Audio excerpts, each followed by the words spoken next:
گرمیوں کی چھٹیوں میں روی اپنے دادا دادی کے گاؤں چلا گیا۔ گاؤں کے باہر ایک پرانا بڑا درخت تھا جس کے بارے میں سب کہتے تھے کہ وہاں ایک بھوت رہتا تھا، لیکن روی بھوت کی کہانیوں پر یقین نہیں رکھتا تھا۔ ایک رات اس نے ہمت جمع کی اور اس درخت کے قریب جانے کا فیصلہ کیا۔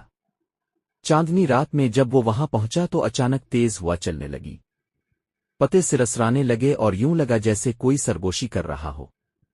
اچانک درخت کے پیچھے سے ایک سفید دھواں نما شخصیت نمودار ہوئی اور آہستہ آہستہ راوی کی طرف بڑھنے لگی۔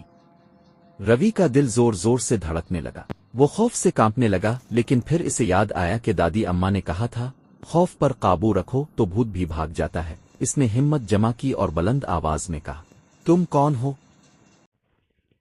میں اس درخت کی روح ہوں، لیکن ڈرنے کی ضرورت نہیں، میں تمہیں کوئی نقصان نہیں پہنچاؤں گا۔ لوگ میرے بارے میں کہانیاں بناتے ہیں، لیکن سچ یہ ہے کہ میں اس درخت کی حفاظت کرتا ہوں۔ راوی سمجھ گیا کہ یہ کوئی بھوت نہیں بلکہ گاؤں کی پرانی کہانیوں کا حصہ ہے۔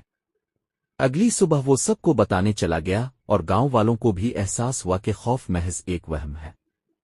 اس دن کے بعد وہ درخت گاؤں کے بچوں کا پسندیدہ کھیل کا میدان بن گیا اور اب کوئی اسے پریشان نہیں کہتا۔